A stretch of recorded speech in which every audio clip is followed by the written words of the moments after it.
एक है राम ने फल खाया। वाक्य में फल का कारक है कर्ता कारक, कर्म कारक, करण कारक, संप्रदान कारक। कौन सा है मित्रों? तो राम ने, यहाँ पर ने चिन्ह मिल रहा है तो ये कर्ता कारक है, लेकिन फल क्या है? तो फल कर्म कारक है। किसे खाया या क्या खाया? तो फल खाया, ये आपका कर्म कारक होगा। अगला प्रश्न आप लोगों का है, जो मेहनत करता है वही सफल होता है। जो मेहनत करता है वही सफल होता है। ये आपसे पूछ रहा है कि कौन सा वाक्य है, सरल है या संयुक्त है या फिर मिश्र है या आज्ञार्थक है। तो मित्रों ये मिश्र वाक्य है। यहाँ पर दो मिल रहा है, एक तो जो मेहनत करता है और दूसरा है वही सफल होता है। तो जो वही अगर इस तरीके का मिले तो ये मिश्र वाक्य होता है। ये आपका कौन सा वाक्य है? तो मिश्रित वाक्य है। अगला है, बालक शब्द का स्त्रीलिंग क्या होगा? बालिका, बालकनी, बालिन या बालिका जी। तो मित्रों बालक शब्द का स्त्रीलिंग क्या होगा? बालिका होगा। अगला प्रश्न आप लोगों का है, सुंदरतम शब्द में प्रयुक्त विशेषण का भेद है। मतलब कौन सा विशेषण है सुंदरतम शब्द में जो विशेषण है? गुणवाचक है या परिमाणवाचक है या संख्यावाचक या फिर संकेतवाचक। तो मित्रों सुंदरतम शब्द में गुणवाचक विशेषण है, उसके गुणों का वर्णन हो रहा है, इसलिए यहाँ पर कौन सा विशेषण होगा? तो गुणवाचक होगा। अगला प्रश्न है, विद्यालय शब्द में समास है। कौन सा समास है? द्वंद्व समास है या फिर तत्पुरुष समास है या बहुब्रीहि है या अव्ययी भाव है? तो चलिए हम लोग यहाँ से शुरुआत करते हैं। अव्ययी भाव में एक चीज़ जानिए कि इसमें पहला सब पद यानी शुरुआत में या तो उपसर्ग होगा या फिर ये समस्त पद अव्यय होता है। दो चीज़ें हैं कि समस्त पद अव्यय होता है, तो कैसे अव्यय होता है? तो इसमें मान करके चलिए कि अधिकांश यानी 80% जगहों पर आपको पहला पद अव्यय मिलता है। बहुब्रीहि की बात करें तो इससे गूढ़ अर्थ निकलता है। जैसे दशानन कहा गया तो दशानन का अर्थ रावण होता है। जैसे गजानन कहा गया तो गजानन का अर्थ गणेश होता है, मतलब अलग अर्थ ही देता है। द्वंद्व समास में मित्रों क्या होता है? द्वंद्व समास में एक मतलब दो पद होते हैं, दोनों प्रधान होते हैं, लेकिन पहले का विलोम दूसरे में होता है। जैसे माता पिता हो गया, दिन रात हो गया, तो इसमें विलोम भाव मिलते हैं। और तत्पुरुष समास, तो ये आपका विद्यालय शब्द तत्पुरुष समास है। कौन सा तत्पुरुष है? तो कर्म तत्पुरुष है, जिसका अर्थ होता है विद्या का आलय। मतलब जहाँ कारक चिन्हों का लोप हो रहा हो वहाँ पर तत्पुरुष समास होता है। अगला सब प्रश्न है, अमृत का पर्यायवाची नहीं है। क्या नहीं? सुधा, सोम, विष, पीयूष। तो सुधा, सोम, पीयूष ये सभी अमृत के पर्यायवाची हैं, लेकिन विष ये जहर का पर्यायवाची है।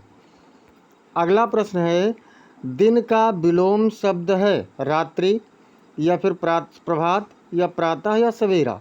तो मित्रों प्रभात, प्रातः और सवेरा ये एक ही शब्द हैं, पर्यायवाची हैं, लेकिन रात्रि शब्द क्या है? ये दिन का विलोम शब्द है। अगला प्रश्न देखते हैं। अगला प्रश्न कह रहा है, निश्चल। निश्चल शब्द का सही अर्थ है, मतलब चतुर होता है या कपटी होता है या निष्कपट होता है या फिर आलसी होता है। तो मित्रों निश्चल का अर्थ होता है निष्कपट, अर्थात जिसके अंदर किसी भी प्रकार की कोई भी कपट भावना ना हो। अगला प्रश्न कह रहा है, मुख चंद्र सा उज्ज्वल है में कौन सा अलंकार है? रूपक, उपमा, अतिशयोक्ति या मानवीकरण।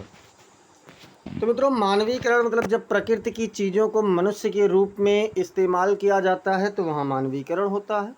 जब किसी बात को बहुत अधिक बढ़ा चढ़ा करके प्रस्तुत किया जाता है तो वहाँ अतिशयोक्ति होती है। और जब किसी में मतलब किसी एक वस्तु की तुलना किसी दूसरे वस्तु से किसी गुण के आधार पर किया जाता है तो वहाँ पर उपमा होता है। और उपमा का पहचान होता है सा, सी, से, सम, सरिस, समान, जैसे। इसमें देखिए चंद्र सा मिल रहा है ना, तो ये उपमा अलंकार होगा। अगला प्रश्न देखते हैं, करुणा, दया, शोक से संबंधित रस है। वीर, रौद्र, करुण या शांत। वीर रस में उत्साह होता है, रौद्र रस में क्रोध होता है और करुण रस में करुणा, दया और शोक होता है। अगला प्रश्न है, सरल वाक्य है, इसमें से कौन सा है? वह पढ़ता है और लिखता है। जब वर्षा हुई तब हम रुके। राम विद्यालय गया। या फिर जो लड़का आया वह मेरा भाई है। तो मित्रों इसमें अगर हम देखें तो जिसमें केवल एक सब्जेक्ट हो और साथ ही साथ एक ही विधेय हो, यानी एक कर्ता और एक विधेय हो, तो ये आपको मिल रहा है राम विद्यालय गया। बाकी इसमें देखें वह पढ़ता है और लिखता है, तो दो दो क्रिया मिल रही है। इसमें जब वर्षा हुई तब हम रुके, तो इसमें दो कर्ता दो क्रिया मिल रही है। अगला प्रश्न है संयुक्त वाक्य है। संयुक्त वाक्य मतलब जुड़ा हुआ वाक्य कौन सा है? वह ईमानदार है, वह आया और चला गया, जो आया वह चला गया, वर्षा होने पर फसल अच्छी हुई। वह ईमानदार है, ये सरल वाक्य है, और वर्षा होने पर फसल अच्छी हुई, ये भी सरल वाक्य है। जो आया वह चला गया, ये आपका मिश्रित वाक्य है, और वह आया और चला गया, ये आपका क्या है? संयुक्त वाक्य है। अगला प्रश्न है यदि तुम आओगे तो मैं जाऊंगा, यह वाक्य है सरल है कि संयुक्त है कि मिश्र है या फिर आज्ञार्थक है? तो मित्रों एक ऐसा वाक्य है, ये आपका मिश्रित वाक्य है, मिश्र वाक्य है। अगला प्रश्न है अशुद्ध वाक्य चुनिए। इसमें से जो वाक्य गलत हो उसको चुनाव करना। वह मुझसे मिला, मुझे पुस्तक चाहिए, उसे भूख लगी है, मैं तुमसे बड़ा है। तो मैं तुमसे बड़ा है नहीं, मैं तुमसे बड़ा हूँ होना चाहिए, इसलिए आपका डी वाला विकल्प सही उत्तर हो जाएगा। अगला प्रश्न है पढ़ाई करना में करना शब्द क्या है? मुख्य क्रिया है कि सहायक क्रिया है कि संयुक्त क्रिया है कि प्रेरणार्थक क्रिया है? तो मित्रों इसमें करना शब्द जो है ये आपका सहायक क्रिया है, और दोनों पढ़ाई करना दोनों मिलाकर के संयुक्त क्रिया है, और पढ़ाई मुख्य क्रिया है, प्रेरणार्थक इसमें है नहीं। अगला है रामचरितमानस के रचयिता हैं कौन है? सूरदास, तुलसीदास, कबीर या फिर मीराबाई? तो मित्रों रामचरितमानस तुलसीदास जी की एक बहुत ही प्रसिद्ध रचना है, जिसमें जो इनकी प्रसिद्धि का सबसे बड़ा कारण है, और कह सकते हैं कि यह अवधी भाषा में है। अगला प्रश्न है छायावाद के प्रमुख कवि नहीं है कौन नहीं है? जयशंकर प्रसाद, सूर्यकांत त्रिपाठी निराला, महादेवी वर्मा या कबीर? तो छायावाद के प्रमुख कवियों में जयशंकर प्रसाद, सूर्यकांत त्रिपाठी निराला, महादेवी वर्मा और सुमित्रानंदन पंत जी हैं। लेकिन कबीर जी क्या हैं? तो कबीर जी भक्ति काल के कवि हैं। अगला प्रश्न है कामायनी किस विधा की रचना है? कामायनी की विधा बताना है। नाटक है कि महाकाव्य है कि उपन्यास है कि कहानी है? तो मित्रों कामायनी जो है आपका ये महाकाव्य विधा की रचना है, जयशंकर प्रसाद जी के द्वारा लिखा गया है। अगला प्रश्न है गोदान। गोदान उपन्यास के लेखक हैं प्रेमचंद जी, जैनेन्द्र कुमार या फिर निराला या रेणु? तो मित्रों गबन, गोदान, सेवा सदन, परीक्षा, ये सभी क्या हैं? ये सभी आपके मुंशी प्रेमचंद जी के द्वारा लिखे गए रचना हैं। अगला प्रश्न है साकेत के रचयिता हैं। साकेत के रचयिता कौन है? मैथिली शरण गुप्त, सुमित्रानंदन पंत, प्रसाद या फिर निराला? तो मित्रों साकेत जो है ये मैथिली शरण गुप्त जी की रचना है, और इसमें अगला प्रश्न है पठन कौशल विकसित करने का सर्वोत्तम तरीका है? जोर से पढ़वाना, रटना, अर्थ के साथ पढ़ना या नकल? क्या है?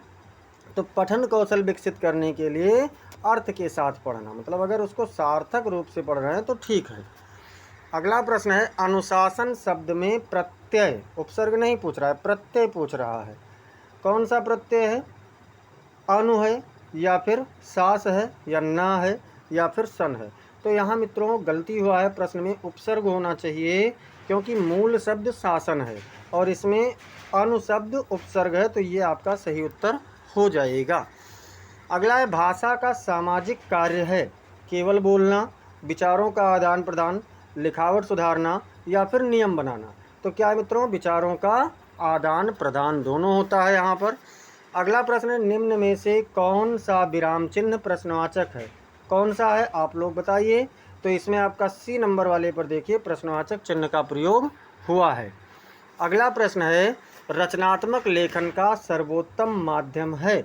निबंध, कहानी, व्याकरण या प्रश्नोत्तर? रचनात्मक लेखन का सबसे अच्छा माध्यम क्या है?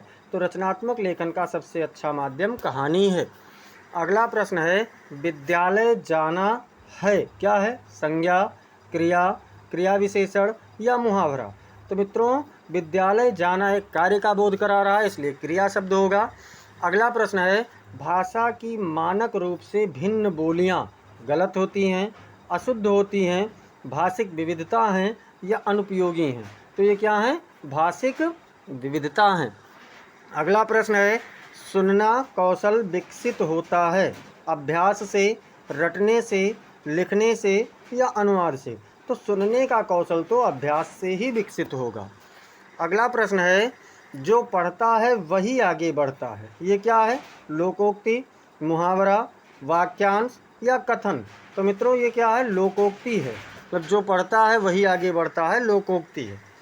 अगला प्रश्न है, भाषा शिक्षण में मूल्यांकन का उद्देश्य है डर पैदा करना, तुलना करना, सीखने में सुधार या फिर अंक देना? क्या है मित्रों?